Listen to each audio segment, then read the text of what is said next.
Hello and welcome to the Middle East Report. This program today will be discussing the forthcoming Israeli general election. And on Tuesday, the 22nd of January, the Israelis go to the polls to decide who will be their next prime minister and who will be their next government. It looks very likely, if the polls are correct, that we're going to see Benjamin Netanyahu come to power again after being elected 3 times as the Prime Minister of Israel. And whatever his government or whatever government he forms, Israel faces major challenges. Those include the threat of a nuclear Iran, as Iran steps ever closer to developing nuclear weapons, which threatens to be a game changer in the Middle East.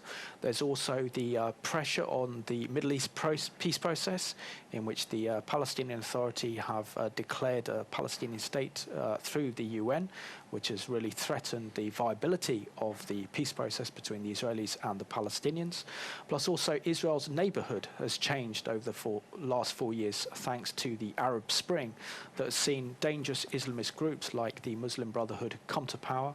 It's also the civil war in Syria as well has meant that Israelis have become skeptical about peace in the Middle East. And so whatever challenges Israel face, one thing remains, that Israel is a beacon of light in a growing region that's becoming darker and darker by the day. In this program today, I'm joined by David Menser, who is the former director of LFI, which is a Labour Friends of Israel. And I am also joined by Zami Ufsendorfer, the chairman of Likud Harut in the UK. Gentlemen, it's an absolute pleasure to both have you on the program for this election special. And Zami, just want to ask you a little bit about your background. How did you get involved in Israeli politics, and why did you choose to represent the party of the current Israeli Prime Minister, Benjamin Netanyahu, the Likud party? I am a son of a Holocaust survivor. My father was in the concentration camp at the age of 19, and I kind of shielded myself from anything to do with the Nazi era because of that. But I went to Auschwitz for the Israeli Air Force flypast some years ago. Many you probably would have heard about it. So I decided to go on my own, and it was a revelation for me.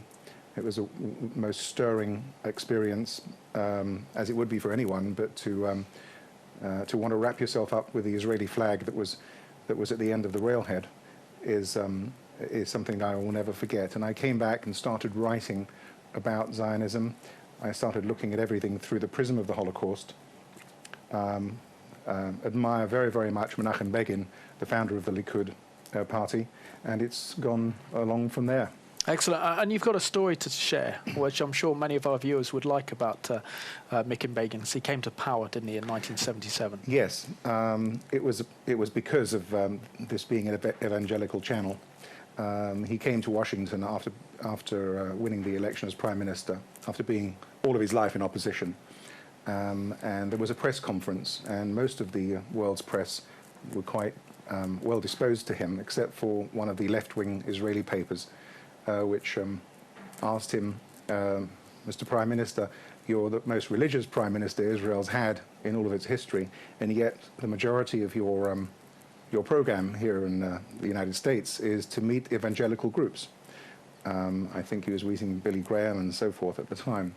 Do you not realize that the interest of the Christians is to bring the Messiah, and that the Messiah can only come if the Jews are resettled in their homeland?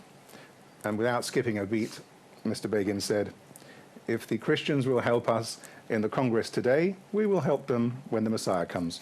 I like that. That's great. It's a fantastic quote. And David Menser, you also represented and were the head of a very good organisation called Labour Friends of Israel. My own personal experience of dealing with LFI has been very good, because back in 2009 I worked with Labour Friends of Israel with an excellent Israeli organisation called Impact SE, and what their task was, they monitor the whole national curriculum education of the Arab world. And in this particular case, they were looking at the Hamas education system. And we met with some very prominent Labour MPs who were very, very keen. And through the help of LFI, got this report and material into the hands of ministers. So I know that they're doing a very good job. But can you explain to our viewers how you got involved in politics and how you got involved in parliamentary politics representing Israel and the Labour Party?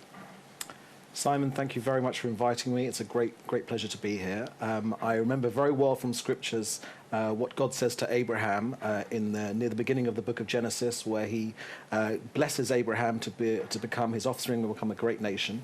And he also says very clearly, God says, whoever blesses you, I will bless. Whoever curses you, I will curse. So I would like to say, firstly, thank you very much to your viewers, to the supporters of Israel and the Jewish people amongst the Christian community. The support is absolutely invaluable. We need it now more than ever.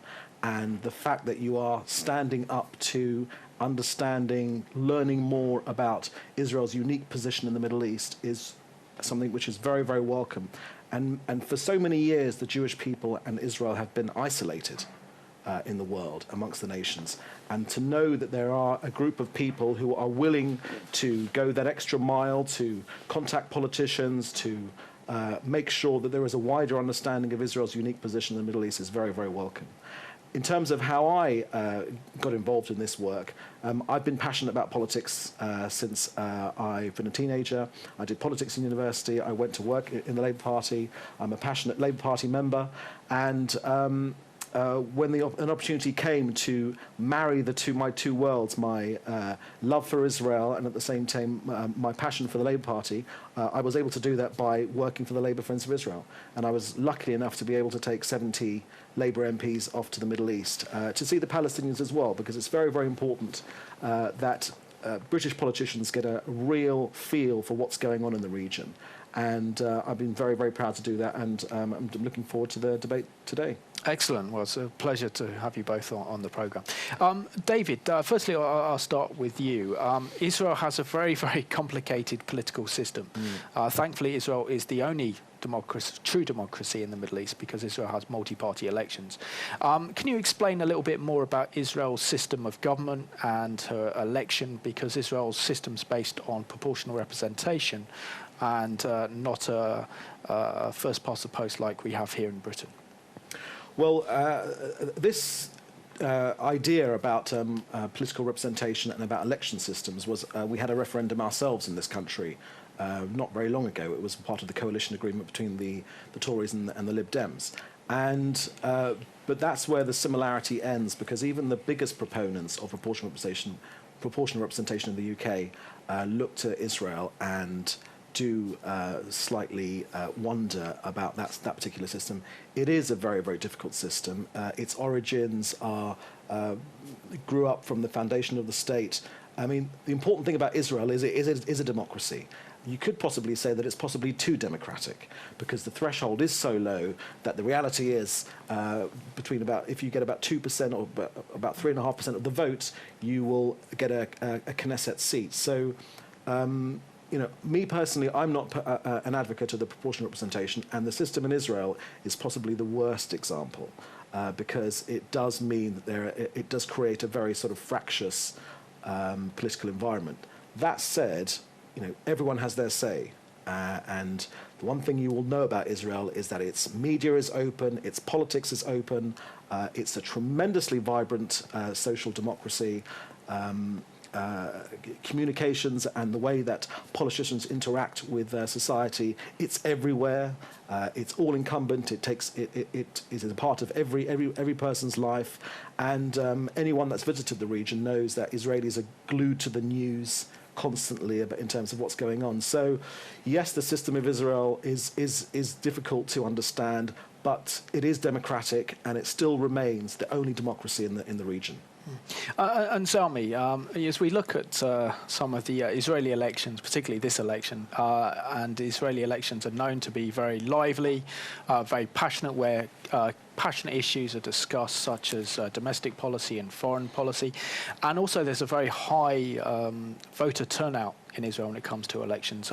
Why do Israelis care so much about politics, and why are they so passionate about politics? Well, because politics in Israel is not about necessarily taxes and benefits and and the kinds of things that we vex ourselves with in this country. It is about life itself. It is about survival. And Israel is, as to use the Arabs' terminology, a one-bomb country. And we don't get second chances. Therefore, we always have to make sure, and the people at the grassroots, no matter what their political stripe is, they need to make sure that they have the right leadership. But for me, we've talked about democracy and the freedom of the press, and perhaps that it's too free. For me, the beauty of this election, as every election in Israel is, that in this particular case, we have two ladies, Tzipi Livni, Sheli Yachimovitz, both going for the job of Prime Minister in a region where women are not allowed to drive in these other countries, in Arab countries. You know, I spend a lot of time in Jerusalem, and when I go to my synagogue on a Saturday morning, I see people going around in driving schools, taking driving lessons, Arab women taking driving lessons, and I'm sure you must have seen this many times, because they're not allowed to drive in these other countries. And in Israel, not only are they allowed to drive, they go to university, they have the vote, they have everything, but they can stand for Prime Minister. And there are a couple of Arab parties also challenging in this election. That is the great message. That is the flowering that is going on in the midst of this terribly troubled region. And that's exactly the question I wanted to bring onto you, David, really, is the fact that Israel's enemies accuse Israel of being an apartheid state and comparing Israel to the likes of South Africa during the apartheid years, which is complete lies. And particularly because Israel's Arabs, who represent 10% of the population, able to vote in these elections and have representation in the Israeli Knesset, even if they are, many of them appear to be anti-Israel in the statements they make in the Israeli parliament. Doesn't that show how vibrant Israel's democracy truly is?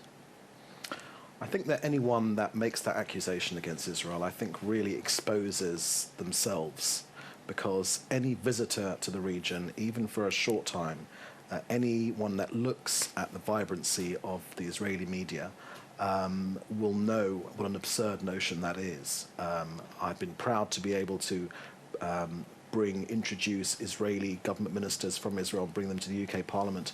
Many of those have been Israeli Arabs. Many of those have been Israeli Arabs. And that is a wonderful thing. Yes, there is inequality in Israel. Of course there is. There is inequality in every single country.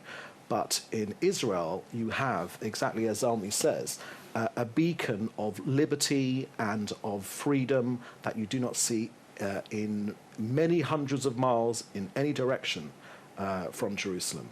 And the real proof of the pudding is the fact that Israel's Arabs, while they may complain about lots of different issues, many of which are justified, they would much rather prefer to be residents and citizens of the State of Israel than to be citizens of any other nation in that region. So I think that is the best argument you can possibly make against that absurdity. And I'm sure that when people say apartheid, either they are not very well informed or there is something a little bit more sinister in what they're saying, because what they're trying to really do is delegitimize the only Jewish nation in the region. There are 50 Islamic states, 50 countries where there is a majority Muslim population. There is only one Jewish state, just one. Yet that small piece of land continually faces this delegitimization with this accusation of apartheid. And I think the people that make that accusation, at best you could say they're ill-informed, at worst you could say it's something a little bit more sinister. No, I very much agree with you, and that's why it's important that we expose the lies the enemies of Israel are telling. We've got a clip to go to now that looks at some of the key issues in this year's Israeli elections.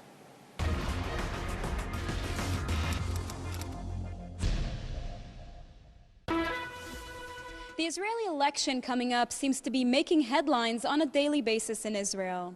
And the Knesset, Israel's parliament, is gearing towards the counting process and the upcoming forming of a new government and coalition, which will be facing many challenges in the months to come. We have 4 challenges. 2 of them are going together: budget and social problems of Israel. The other problem is the conflict with the Palestinians and the idea of going with the Palestinians to the negotiation table. although it is up to the Palestinians. And the third one is the problem of what we call Chok Tal, which means serving in the army, the burden of every Israeli to serve his state according in equality. Israel has always viewed itself as both a Jewish state and a democratic one. However, about 40% of Israel's population is comprised of the Arab and the ultra-Orthodox communities. These two sectors of Israeli society struggle with the idea of a potential constitution defining Israel as a Jewish state. And so sustaining a Jewish state at the same time as maintaining a democratic one often appears as a contradiction. People will say that a Jewish state is a contradict to a democratic one, because if it is a Jewish state, why it should be a democracy? Because democracy goes only to the Jewish people, and we are here, 6 million Jews and 2 million Arabs, Christians and Muslims and Druze and Cherkess. So by definition, there is a gap, and the burden to prove that we can bridge the gap is on the Jewish majority to say there is no contradict, there is no gap between a Jewish state and democratic one. In the direct aftermath of the election, Israel's president will call upon all of the parties voted in for the Knesset, and based on their recommendations, he will task the leader of the party with the best chances of forming a coalition to do so. However, with Israeli politicians frequently shifting between parties and making various political declarations in recent weeks, the kind of coalition which will ultimately be formed is still a big question mark in Israel.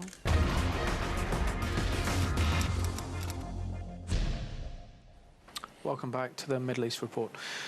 Salmi, what do you believe are the key issues at this year's elections in Israel?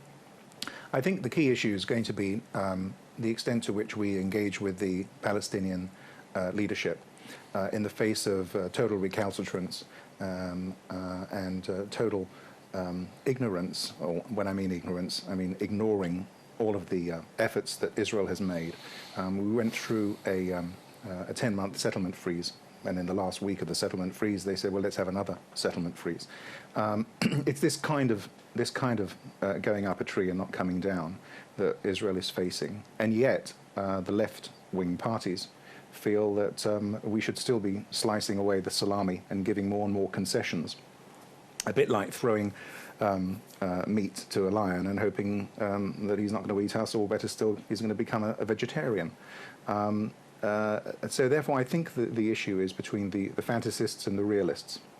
I remember speaking to Yuval Steinitz, who's the finance minister under Benjamin Netanyahu, and over a cup of coffee we were talking about, his at that time, the upcoming election of that time, and he remarked during the meeting, "Don't forget, I was on the left once. I went from the left to the right." I said, "No, you went from fantasy to reality." There are fantasists. The Oslo fantasists are still there. So that's the main issue. Yes, there is Iran. Yes, there are socio-economic issues. The divide between rich and poor is very vast. And there is also a huge problem with illegal immigrants who've crossed over the Negev border, who are causing a great deal of problem in South Tel Aviv. And there are major ructions in South Tel Aviv, social issues, law and order, and this kind of thing. And those things have to be addressed, and there need to be solutions, and they're looking for leadership to fix those solutions. And David, what would you say are the major issues from your perspective that Israel's facing at this election? Well, of course, the issues which Salmi's mentioned about security are ever present in Israeli elections. But I think more than ever, the social issues are also very, very important in this election. The large demonstrations that we've seen in Israel about poverty, about rents, about the prices of food, those are very, very important issues. The amount of child poverty which exists in Israel does need to be addressed. Now, I think it's important that Bibi is able to address those issues, or whoever forms the Israeli government, because these are real issues affecting the Israeli people. Now, of course, every Israeli government is rightly fixated with the security of its people. That is the paramount job of any government is to look after the safety of its people. But the issues of poverty in Israel are really quite acute now, and I think that any future government needs to address them quite urgently. One of the, if I can just intercede, one of the new items, which is very, very much a hot potato, is the expiration of the Tal law, which exempted yeshiva students learning in the Talmudical colleges and seminaries from army service. Now that has expired, and the powers that be are really wringing their hands over a solution to this. They can't just conscript all of these people in one go. The army isn't ready for them. They're not geared up for all of the kosher and segregational and other dimensions that are needed for more religious soldiers. And the various parties have got different platforms on that. Yeah, that's certainly an ongoing issue in Israel. Yeah. David, it looks very much that Benjamin Netanyahu is going to be elected for a third term, which is historic in Israeli elections. And it looks like he would probably be forming a coalition of the right. And we've seen, certainly in this election, the rise of the settler parties, particularly those of Naftali Bennett's party. It's called the Jewish Home Party. Why are we seeing a shift in Israeli public opinion more to the right? And what are the reasons why so many of these pro-settler parties are looking to gain substantial seats at this coming election on Tuesday? Well, you know, look, I think it's not difficult to understand the rise of these parties. One simply has to look at the withdrawal from Gaza and what was faced by the Israeli people after that. Israel withdrew from Gaza completely to the satisfaction of the United Nations, and what it faced was rockets and terrorism. Now, that has had a huge impact on Israeli society, and Israeli people look at the result of that withdrawal, that effort for peace, that painful compromise which Israel made, and they say, quite rightly to themselves, if we did the same in the West Bank, then would these missiles be falling on Israel's national airport, on Tel Aviv, on Jerusalem, on other major Israeli cities? So I think the shift to the right is very much a result of Israeli people's reaction to the terrorism which it's faced. I mean, ultimately, it is the terrorists that destroy efforts for peace every single time. Every time we move a little bit further in the peace process, which everyone wants to see move forward, Israelis and Palestinians alike, everyone wants a peaceful settlement, if it is at all possible. Every time we get closer, it's the terrorists and terrorism which defeats us every time, which is why it is so important that the Arabs and the Palestinian people get their house in order, because history has shown us that Israel gladly makes peace and is willing to be very bold in its efforts to make peace when there is a prize on the table, which is an absence of war, an absence of terror. As long as there is this constant threat facing the Israeli people will continue, and rightly so. I mean, it's a normal human reaction. Yes, we want peace, but of course, if there doesn't seem to be a partner willing to control terrorism, or tacitly agreeing with it, or actively supporting it, then the results must be protecting people's own families and their livelihoods. Yeah, and David, are we seeing with this election in particular, as we've seen a shift in terms of Israeli public opinion? The settler parties look like they will form probably a huge component of Benjamin Netanyahu's re-elected government. Isn't there a great danger that Israel faces, that the Israelis are waking up to, is that a Palestinian state is unworkable and unfunctional, and all that Israel will face if she allows the creation of a Palestinian state is that one minute she signs a peace treaty with Mohammed Abbas from Fatah, and tomorrow Hamas take over and Israel faces a militarized terrorist entity right on our doorstep. Well, the definition of madness used to be that you just continue to do the same thing over and over again, expecting different results.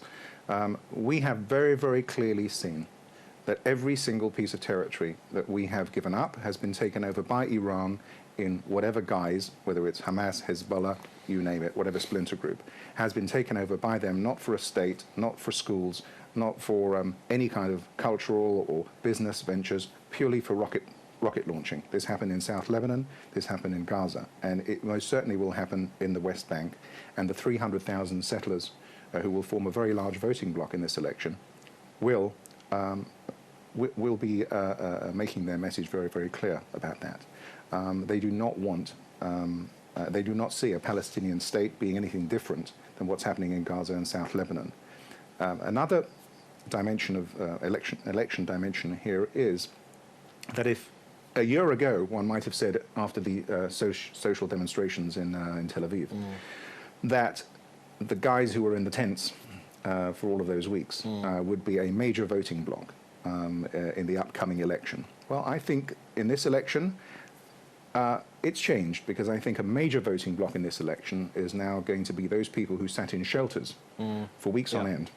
And these are not leftists, not rightists, not settlers. These are just ordinary people who I think realize at a very deep level, Israelis, that the rockets that are coming in from Hamas is not because they want a Palestinian state, is that they want to remove the Jewish state. They want a one-state solution, and it's not a Jewish state. And this is a reality, this is a realism which is starting to germinate amongst even the secular leftists. And this is the reason why the right is getting more popular. And we've got a clip to go to now that looks at some of the challenges facing what looks likely to be Benjamin Netanyahu, the Israeli Prime Minister's third historic election victory.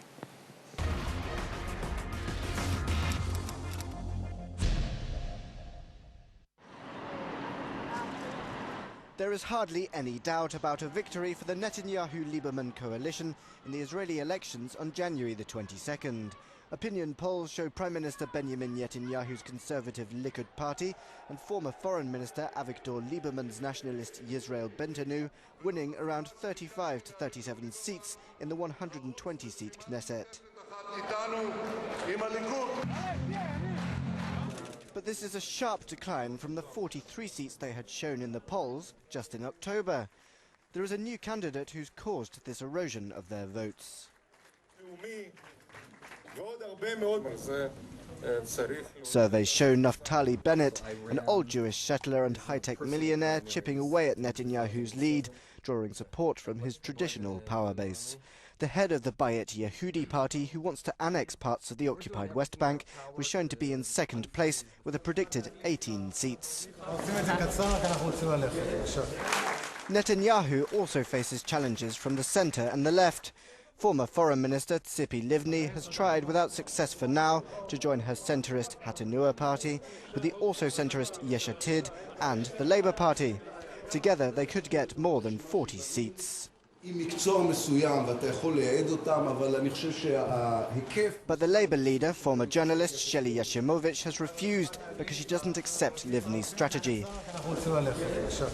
He proposes that if the centre-left bloc loses the election, it could join a government headed by Netanyahu to block the road to religious parties, as well as Naftali Bennett. Israel uses the closed-list voting system, so the electorate vote for a party and not an individual candidate. The seats are then given out proportionately to all parties who gain more than 2% of the vote. As a result of this, the government of Israel tends to always be a coalition.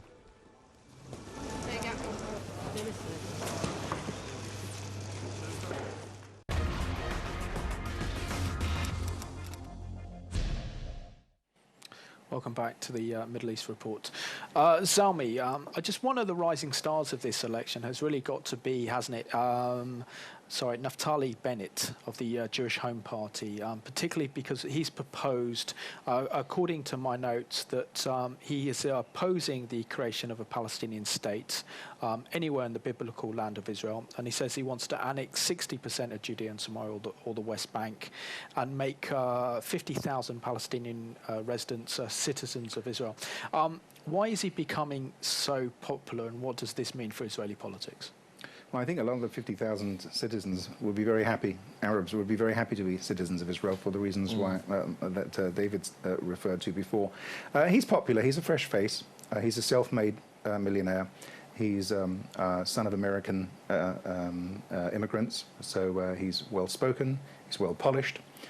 he's very outspoken in what he says. And he's clearly coming in, as I say, on the heels of this rocket campaign. We've had cast lead and we've had the pillar of defense. He's riding a wave here, and it's quite a phenomenal wave. Do people want him to be prime minister? No. I don't think that anyone wants him to become prime minister. What they want is they want Bibi Netanyahu to become prime minister, but they want somebody else pulling his strings. That's really the way I feel the Israeli politics plays out this way. Now, of course, we don't know the makeup of this election because the Israelis haven't decided yet. They'll decide that on Tuesday, David. But if, which is the opinion polls are correct, and Benjamin Netanyahu, who actually becomes re-elected as Israel's next prime minister, he faces an overwhelming task of choosing who his coalition partners are going to be. Now, as we've seen a rise of the right-wing parties, the settler parties, particularly guys like Naftali Bennett, isn't there a great danger that this is going to create further isolation for Israel in Europe and in Britain? If you consider the hostility the European Union has towards Israel, expanding Jewish homes in Jerusalem, as they think this is the most important issue in the Middle East, ignoring the rise of dangerous Islamist groups across the Middle East that look to put the whole Middle East in a very, very dangerous and precarious situation. What do you think the impact of the makeup of the next coalition will have on, say, our parliamentarians here in Britain? Well, if there's one thing I've learnt from my years on this earth and following this subject, is that Israel and the Jewish people have been alone through much of its history. And it's a you asked about isolation, and it's a phenomenon which we as the Jewish people, citizens of Israel, are quite used to. In fact, the Jewish people have never been able to really rely on anyone else in this world to help them out, which is why it is so gratifying to that people like you and the watchers of this program are willing to be supportive and stand up for Israel.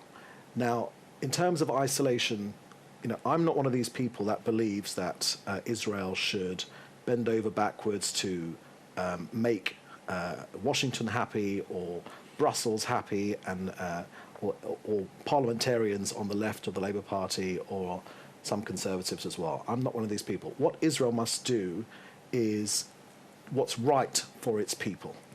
It must secure its borders. It must take its diplomacy forward. It must deal with all of the threats it faces, but at the same time must try its hardest to pursue a peaceful solution. Not for Washington, not for Brussels, not for Westminster, but for its own people. Now, very often, the advocates of, the most fervent advocates for the Palestinians in Parliament, I don't feel have the best interests of the Palestinians at heart. I think that they're more interested in slamming Israel. I think it's become a sort of a national sport on the left of British politics, and that's extremely regrettable. Israel must do what it has to do to support its own people, irrespective of pressures. Now, it is a difficult job to stand up to these pressures. Without a doubt, it's a very, very difficult job to do it. But, if one thing history has taught us is that no one else will look after Israel's security but Israel itself. And that's why I'm a believer that Israel must do what's right for them, rather than what is more convenient to President Obama. Yeah. And Zami, do you want to comment on what David has said here? I do wonder what we ever got for all of these concessions that were given. We did vacate South Lebanon, at great danger to ourselves. We did vacate Gaza at great danger and also at great pain. There was 8,000 people who were uprooted from their communities. There was tremendous trauma under which families and kids who were evacuated even as many years ago are still having counselling sessions. But it's just interesting when you talked about being alone and so forth. I've lived and worked in London all my life. I can only remember 2 occasions when it felt good to be Jewish. In terms of the Gentiles, when we were looked up to in this country. One was after the 6-Day War, and one was after the Entebbe rescue. And in both of those cases, we did what was right. We protected ourselves, we went out and got our hostages back, and we were daring and we were bold. We will always get credit, and we will be safer when we're daring and we're bold, doing what we need to do. But history has shown, and recent history has shown very clearly, all we get for the concessions is demonization, delegitimization, divestment, boycotts, and some of these divestment purveyors, and London, unfortunately, is the capital city of divestment and boycott, are so ridiculous. They know, these are academics, they know that they're talking rubbish when they talk about apartheid Israel. I mean, an Arab judge put the ex-president of Israel in jail. I mean, if you're talking about, did that ever happen in South Africa? So no, it is a joke, and the academics and the unions and so forth, all these leaders of the divestment movement know that it is absolutely untrue and it's a calumny. But they still do it to curry favor with the Arabs, and I think a large part of this goes back to the PLO, because they wanted the PLO go somewhere else and bomb somebody else's country, and we'll look after you. Yes, we'll criticize Israel. Yes, we'll do whatever you want, but just take your terrorism someplace else. And I think this was very, very much a protection racket, that we paid the protection money that Britain and France and Germany, to a large extent over those hijackings where they let the terrorists free, was all about paying protection money in the form of criticizing Israel. That is currency for the Arabs. You criticize Israel, keep them under pressure, and that's currency for us. That's good and valuable consideration.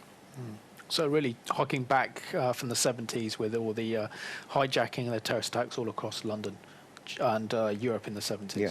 Yeah. And David as well, we've seen with this election, which is very interesting, really, the collapse of the peace movement. The groups like Peace Now, it looks like the left in Israel and the centre left are at war with each other. We've seen the fragmentation of the traditional party of government, which is the Israeli Labour Party.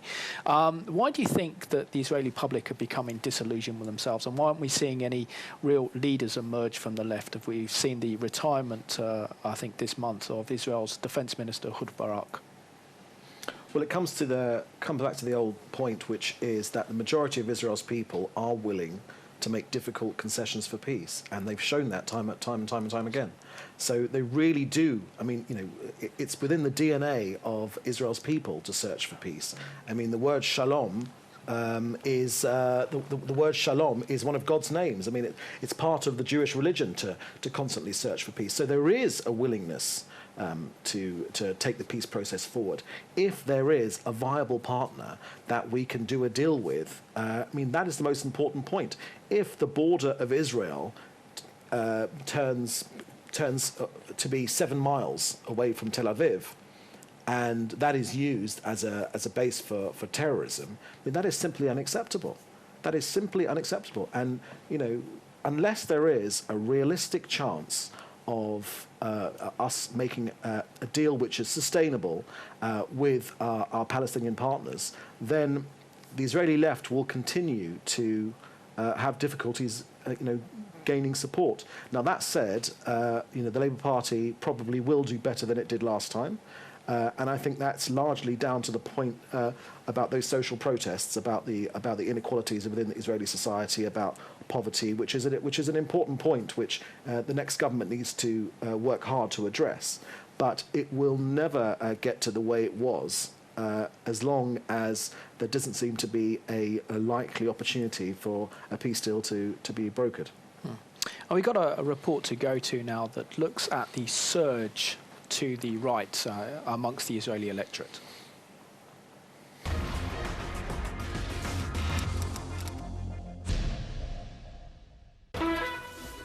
Jewish settlers in the West Bank city of Hebron are confident that Israelis will vote for the right in the upcoming parliamentary elections. Opinion polls forecast that Prime Minister Benjamin Netanyahu will win a third term in office. But the settlers are concerned that the premier could opt against a right-wing coalition. This time it seems that the right is getting stronger. The country is moving right. I mean, we see that all the time. There's no doubt about that. However, that does not necessarily mean the Prime Minister, following his re-election, will decide to form a right-wing coalition. He can go to the left. It's very difficult to know where Netanyahu will go. We hope and expect, because there are many people in the Likud that are very strong right-wing, that he will form a right-wing coalition. But I won't believe it until I see it. The Hebron settlers may be drawn to support the pro-settler Bayit Yehudi, a natural ally of Netanyahu's Likud party. Bayit Yehudi is forecast to become the third largest faction in parliament. Its head, Naftali Bennett, is calling for peace and unity, saying that 60% of the West Bank should be annexed to Israel and Palestinians living in that part should be given Israeli citizenship, with the rest to be given autonomy. First of all, before we go about annexing, we have to reverse Israel's position and the world's position vis-a-vis forming a Palestinian state. And only then very gradually apply Israeli law on the Israeli parts of Judea and Samaria. I think sometimes common wisdom is wrong. I think this is one of those cases where we're all together on a bus, the whole international community, riding towards a dead end. How many missiles do we have to endure in order for the world to wake up and see that what we've tried time and again is not working? Maybe it's time for a new approach. Elections for the 19th Knesset are due to be held in Israel on the 22nd of January.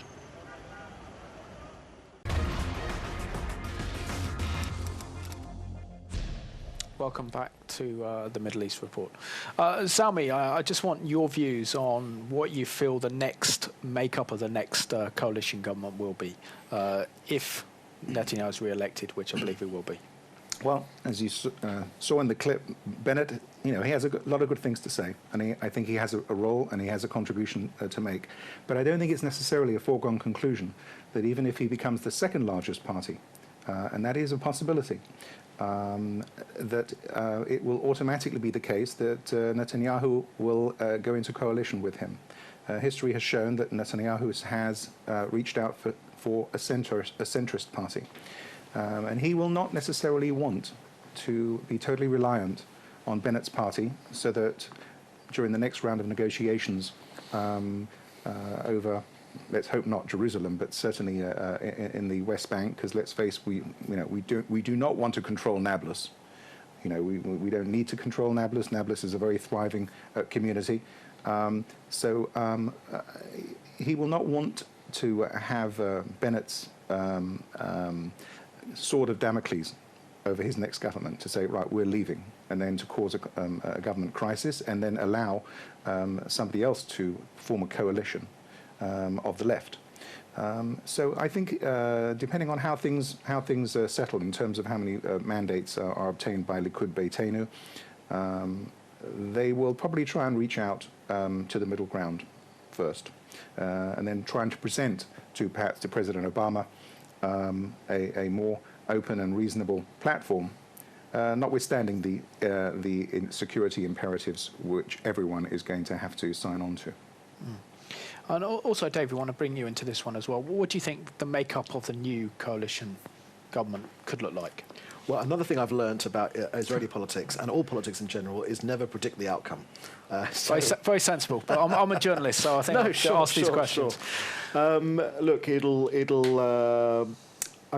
without making a prediction, one never knows what will happen. Politics in the UK and in Israel is a lot more fluid than it used to be. Party association, growing up as a member of a party, a whole family units being a member of a party. I mean, we know that from our own families and here in the UK. That party loyalty is gone. So it's an open book in terms of what will happen. Whatever happens, I think that all politicians in Israel have taken off their rose-tinted spectacles, which they had back in the heady days of Oslo and at Camp David with Ehud Barak and Yasser Arafat. those days of turning the Middle East, Israelis and Palestinians, into some sort of Switzerland or Luxembourg or some sort of peaceful Norwegian haven are very much gone. Something which Naftali Bennett says, which I happen to agree with. The reality is that this conflict is going to continue for the foreseeable future. Perhaps there isn't a final settlement possible, but we must be able to, both Israelis and Palestinians, improve each other's lives so that we can get on with our lives and do the things which are important to us, which are, raising our own families and following our faith and leading lives separate from terrorism, because this armed conflict is absolutely going nowhere. And sadly, as we all know, right, left or centre in Israel, there is no military solution to this particular conflict. So, whatever happens in the Israeli government, I think the rose-tinted spectacles are very much off, but we do need to learn how to live with this conflict and get some sort of normality into people's lives in the region. We've got a clip to go to now, and this is the remarks by President Obama that he believes he knows what's best in terms of Israel's interests, and how he's now been rebuffed by the Israeli Prime Minister Benjamin Netanyahu.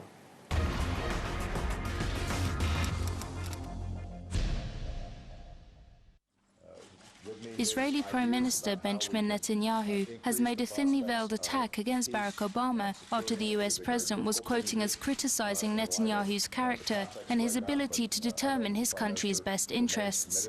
With less than a week before the general election, Israeli media highlighted a US commentator's column on Obama and questioned whether the US president was trying to sway the vote.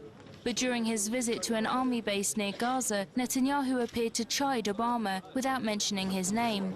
Netanyahu said that only Israeli citizens will determine who loyally represents the country's vital interests, adding that the country had faced tremendous pressures in the last 4 years.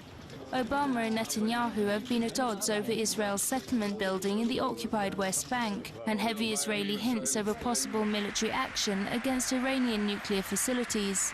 Opinion polls suggest Netanyahu will easily win the election, scheduled for the 22nd of January.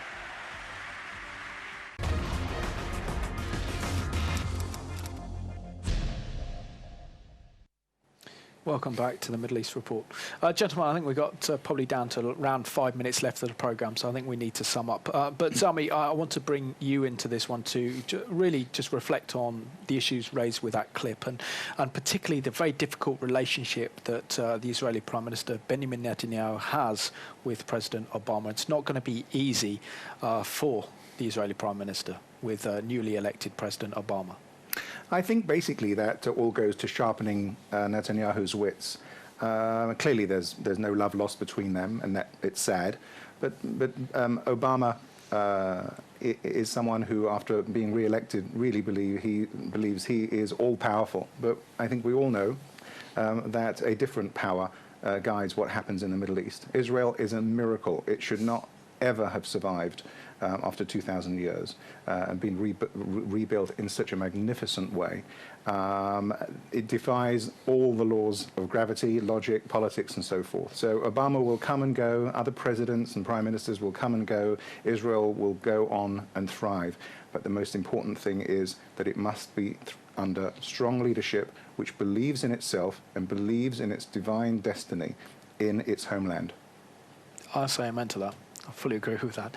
And David, how can Christians really stand up for Israel and the Jewish people? And I think it's important that Christians move away from a theological understanding of Israel, keep that as the centre, but also reach out to the Jewish community, reach out to Israel. And thank you for your kind compliments during the programme. I think it's only our duty that we stand up for Israel and the Jewish people, and it's something I'm passionate about and something that we've got to fight for, because we're fighting for truth. Well, there's a fairly simple thing which they can do, actually.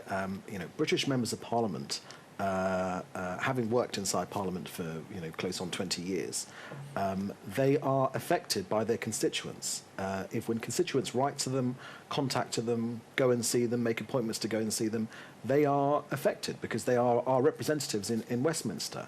And I think that Christians, Jews, even Muslims, people of any faith and none, should, if they feel passionate about this subject, and I would encourage them to feel passionate about it, should contact their Member of Parliament and go in to see them, go and see them in their surgeries, write to them and tell them the way you feel.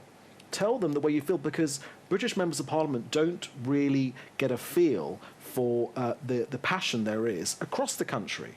Away from the heartlands of where the Jewish community live in Britain, but across the country where people live, they don't get a feel for the way which Christians feel about this subject. And Christians need to make their feelings about Israel and about its security, about their hopes for peace, but at the same time their willingness to encourage Israel to take the necessary steps it needs to take to defend itself. So contact your Member of Parliament, write to them, email them, let them know how you feel. That is your, if you feel passionate about this subject, that is what you should do. And Zami, we've seen that Israel has gone through a lot, certainly since the last Intifada, facing that horrendous, what can only be described as a terrorism war against Israel with the horrendous suicide bombings. We've seen the further isolation of Israel in terms of world public opinion. And yet what's emerged from it, I believe, is much stronger support for Israel from evangelical Christians, really wanting to reach out and strengthen Israel and the Jewish people. How important is it that that continues and that the relationship between the Christian and Jewish community is strengthened in the cause of Israel? I think the Christian community, in terms of their visits to Israel and their support on Israel proper, is wonderful. In this country, as we're speaking from London, I think the best thing that Christians could do is become more active in academia and in the media and on these NGOs and in places like War on Want, which are charities which are supposed to uphold other things besides Palestinian statehood and protest about the separation wall, as they call it. I'd like to see more Christians getting active in there and actually outing what they're doing and bringing some truth into the debate. And Zami, if all goes according to plan and Benjamin Netanyahu is re-elected, are you organising a big party for your Likud members here in London? We're certainly going to be having a live election night with the Zionist Federation, but I hadn't planned on any parties, perhaps a drink at home. Absolutely. And also, David, I think we're down to the last 2 minutes now. I mean, you look like an inspiring politician yourself. So any plans you've got of going into Parliament and representing the Jewish community? Well, you put me on the spot here. I don't know the answer to that question. We'll see what happens. I mean, right now I've thankfully just had a baby 4 months ago. Oh, congratulations! And I've got 2 other children, and I think my most important thing I can do is make sure that they're raised in a proper way before I have any ideas about political ambitions. So, I think it's family first and then politics second. But at the same time, I'm very passionate about this subject. That would make you a good politician. I think someone who's gotten the priorities wrong. Anyway, gentlemen, we've finished the programme. I just want to thank you so much for being my guests, and I'd very much like either you both to appear back on the Middle East Report or individually throughout the year. So thank you very much. Very happy, thank you. Thank you for inviting us, and thank you again to your Christian viewers who are so forthright in their support for Israel. It's very much appreciated by all the Jewish people and everyone living in Israel. That's very kind of you. Thank you. And just want to thank you all for watching today's Middle East Report as we've looked at the Israeli elections. And it's important to remind ourselves how isolated Israel is becoming internationally in the European Union, here in Britain, and also in the United States. So that makes us more important in terms of our role and responsibilities towards Israel and the Jewish people. So let's stand up for Israel. Let's engage with our politicians and our elected representatives to tell the true message of who Israel really is and the dangers that she faces, because she is a modern miracle, and we just have to continue to pray for the peace and the protection of Israel and pray for the peace of Jerusalem. So I want to thank you all very, very much for watching today's program, and also let's pray for this election, that God would choose the right leader to lead Israel during these very difficult and dark and dangerous times in Israel and Israel's neighborhood. So thank you for watching. I will leave you with a song called Hatikva, which is the Israeli national anthem. And let's all remember what an incredible, beautiful and amazing place Israel really is.